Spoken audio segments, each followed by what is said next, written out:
So in this class, we have now talked about the nucleus, which consists of protons and neutrons. Okay. And then we talked briefly about Bohr's model of the electron, saying that Bohr anticipated that what electrons did was they actually rotated around the nucleus. And that's kind of the traditional Jimmy Neutron-esque vision of an atom that we've had. And now I'm going to crush your worlds, unfortunately, and explain that, in fact, this Bohr model is not correct. Electrons do not rotate around the nucleus, and instead they exist in what are called orbitals. Now, orbitals are regions where electrons are most likely going to be found.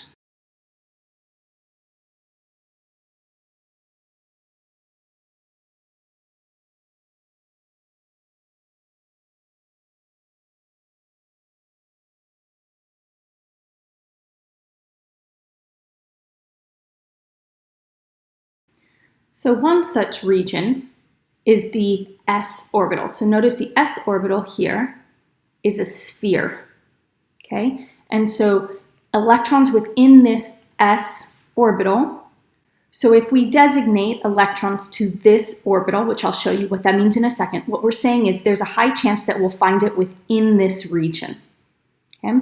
If you notice the next regions, there are 3 of them. So there's the 2px, so it goes along the x-axis like this. So this region, this is one orbital. So this is one region where you will likely find electrons. Another region where you will likely find electrons is the 2py right there. So this, we call it a dumbbell shape. And then along the z-axis. So there are 3 different orbitals here. And it looks, when you put them all together, these are the regions where you will likely find the electrons that we designate to that orbital. Now, notice I've been using the term orbital, but then in your notes it says sublevel. So the s sublevel has just one orbital, this one shape. The p sublevel has 3 orbitals, these 3 different shapes. Okay? If we go down to the d orbitals, we've got 5 different regions where electrons are likely to be found, okay? And notice they're very unique looking shapes, but they're 5 different orbitals, 5 different shapes.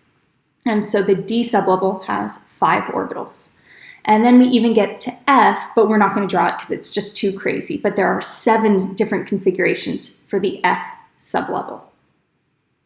Okay?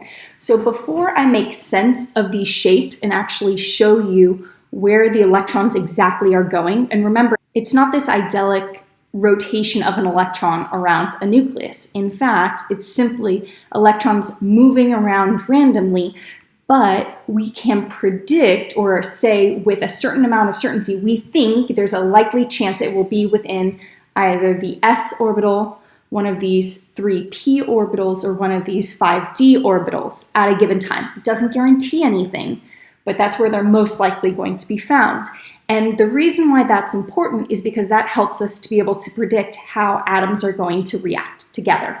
Okay? So before I actually show you what this looks like with atoms and their electrons, I need to discuss electron configurations. First of all, each of these rows represents an energy level. So this is my first energy level, so we're going to call it n equals 1. This is n equals 2, n equals 3, and so forth.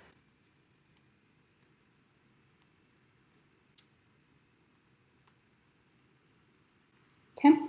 Next, the regions. Okay.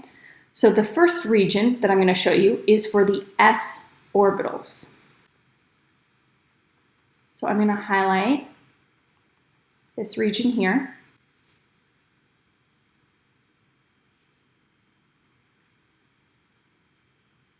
Okay, and then helium, because helium's always a little bit strange. Okay, so that is the S for the s orbital. So here's how I'm going to write the electron configuration. I'm going to first put the principal energy level, which is 1 for this first row.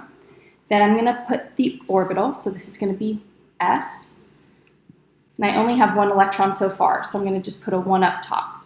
Okay, so the 1 superscript represents the number of electrons. Okay, I'm going to move over to helium. I'm in the first energy level still. I'm in S, and I now have 2 electrons. Okay, now I'm going to go down here. Now I'm in the second energy level. I'm in S, and I have only 1 electron because I've started a new principal energy level. Okay, same thing here, 2 S, but now I have 2 electrons. So you can start to see a pattern. Now I'm in 3S, so I've got 1 new electron. So you guys can fill this in.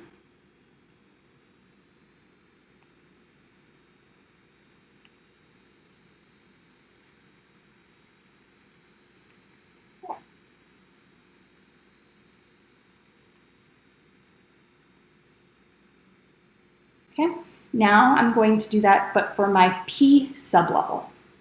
So for the P sublevel, it's this region right here.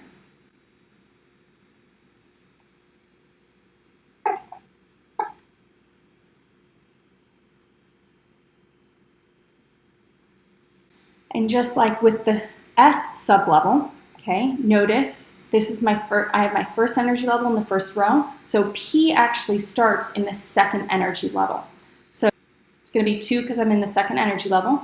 I'm now in the P sublevel, and I've just added my first electron to that sublevel. Okay, next one's going to be 2p2, then 2p3, then 2p4, 2p5, and 2p6. Okay, so notice for S, this S sublevel, you can fit only 2 electrons total. For the P sublevel, you can fit a total of 6. So I'm going to go to the next energy level, which is 3. So it's going to be 3p, and I start all over again. So it's going to be 3p1, then 3p2. Okay. You get the point. So I'm going to just write these out quickly.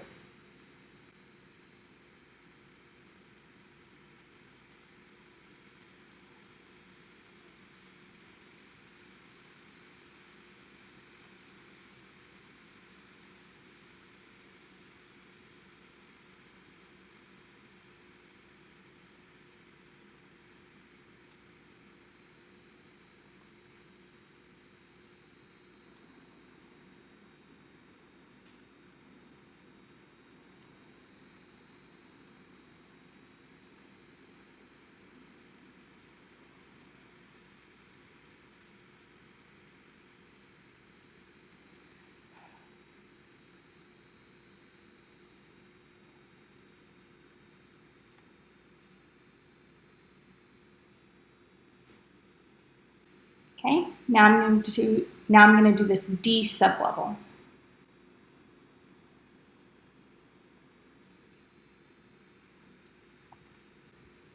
And the one quirky thing that you'll notice for the periodic table is that I'm missing the 2 elements in the 6th and 7th energy level. Those are actually just right here. We moved them down, and the reason why these 2 rows were moved down is simply to make space, right? Because otherwise the periodic table would be a lot longer than it is. All right, so there's only one weird thing about the D sublevel. So for the D sublevel, you would expect it to start at 4D1 since we're in the 4th energy level. But just based on the rules as far as energy is concerned for the electrons, which we'll discuss in a future lesson, it actually starts in the 3rd. So instead of being 4D, it's 3D. So it's 3D1, 3D2, and then we just keep going.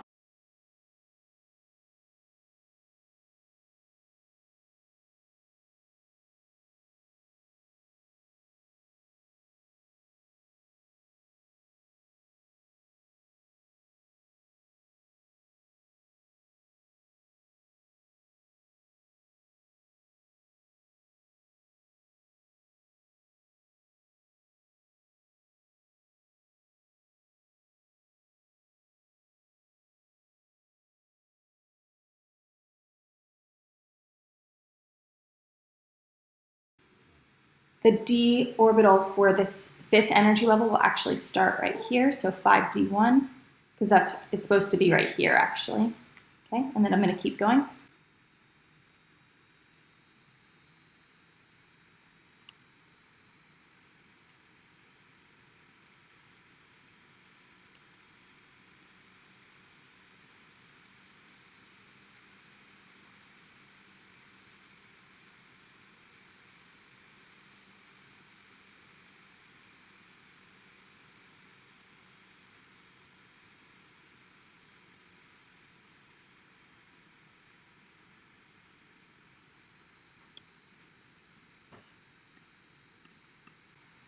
And then the final sublevel is the F sublevel, which is this group down here.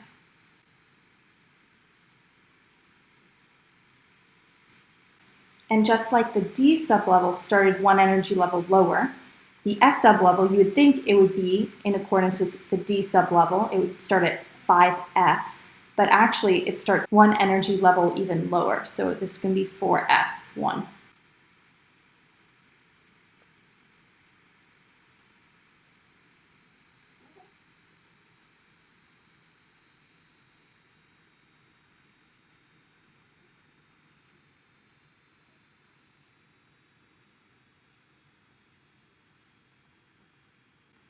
So notice, unlike the D sublevel, which can fit 10 electrons, the F sublevel can now fit 14.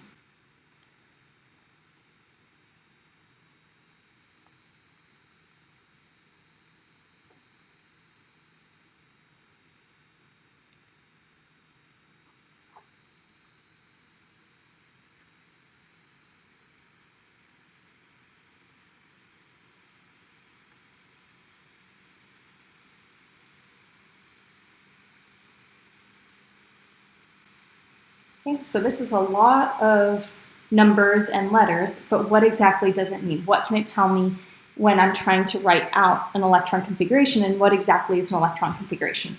Well, what an electron configuration tells you is where electrons will likely be located.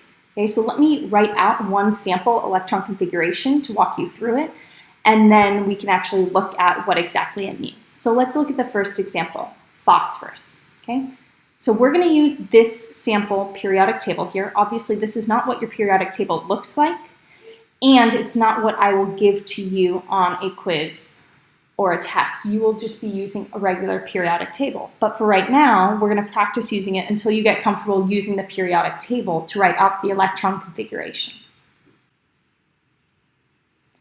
So I ask for the electron configuration of phosphorus. So if you look at the periodic table, phosphorus is going to be located right here. Okay, so to write out the electron configuration, I'm going to read this periodic table like a book. I'm going to start at the beginning, the far left, top left corner, and I'm going to read left to right. Okay, so when I'm reading this, I read 1s1, 1s2. Okay, I'm not going to write out 1s1, 1s2. Instead, what I'm going to do is I'm just going to write 1s2. Okay, so this is going to be 1s2.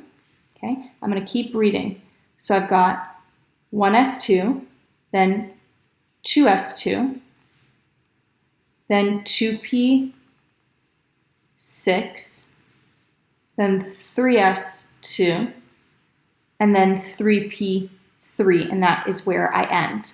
Now, the reason why I don't write 2p1, 2p2, 2p3, 2p4, 2p5, 2p6 is once I write 2p6, it's implied by putting 6, saying I have 6 electrons, that I've included every single one of these boxes.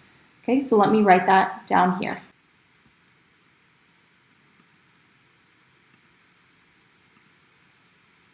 So as I noted, the electron configuration would be 1s2, 2s2, 2p6, 3s2, and then 3p3. So what this is telling me, if you look at this, I know I have 2 electrons in this 1s orbital, 2 electrons in this 2s orbital, 6 electrons within these 2p orbitals, 2 electrons in the 3s, and then 3 electrons in the 3p. So let me show you what that looks like. And this is going to be a really crude drawing. Sorry, I'm not a great artist. There's my nucleus. So it's saying these first 2 electrons are most likely going to be found within this spherical region here. So I will have 2 electrons there, just floating around, hanging out. Okay? Then it tells me I will have an additional 2 electrons that can be floating within that entire 2s orbital. So it can go within this, it can go within where the 1s orbital is. It's just simply a bigger area where you will likely find electrons. Okay? For 2p, it is saying within, and see how messy it already is going to get, within these 3 different orbitals, and then there's one coming out of the page at you. Within those 3 orbitals, okay, I will likely find 6 different electrons floating within that region. Somewhere within that region. Then I have 3s. Well, 3s is going to be a sphere as well, but simply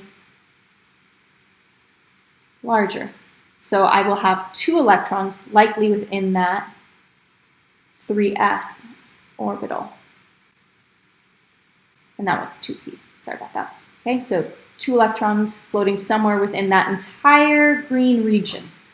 And then finally for 3p, I'm going to have 3 electrons likely found within that large region. Okay, so just 3 electrons there. Okay, now, this might look like a mess, and it is, because not only does it look messy, but those regions don't guarantee that's where I'm going to find the electron. But it is more accurate than this concept of just an electron rotating around the nucleus. So keep in mind your s orbitals. Okay, for your s sublevel, you've got 1 orbital, you've got that 1 spherical shape. For p, you've got those 3 different orbitals, those 3 different shapes. The principal energy levels, as you guys just saw, tell you basically how large that shape will be. So when I compare 1s with 2s and 3s, the size of the sphere simply is getting larger. For 2p and 3p, the only difference really is the size of the orbitals. Now, the good news for you is for this class and for any chemistry class you take, instead of having to draw out this beast, you just have to write out the electron configuration, which for phosphorus would be 1s2, 2s2, 2p6, 3s2, 3p3. Okay? Knowing what it looks like is valuable, but you're not going to be asked to draw that. Let's look at the next example, manganese. So manganese is right here. So I'm going to read this out.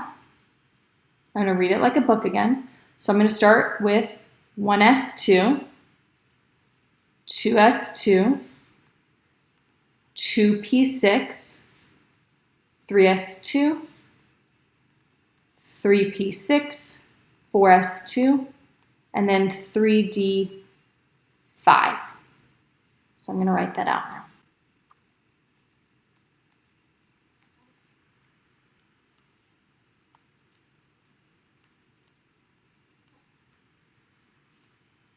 Okay. I'm not even going to attempt to draw a diagram to show where those electrons are for that one. Okay. So for this next practice problem, I'm going to have us use a regular periodic table instead of the periodic table that we just created that shows you all the electron configurations. All right, so I want to find the electron configuration of nickel. Okay, so keep in mind, this is my S sublevel. This is my P sublevel. Remember, helium is S sublevel. This is my D sublevel. Okay, so I'm going to write this out. 1s, 2, and notice I put all the principal energy levels here. 1s2, 2s2, 2p6, 3s2, 3p6, 4s2, and then 3, because remember D starts at 1 energy level lower, 3d, and if you count across, that'll be 8. So this will be 1s2, 2s2, 2p6, 3s2, 3p6, 4s2, and 3d8.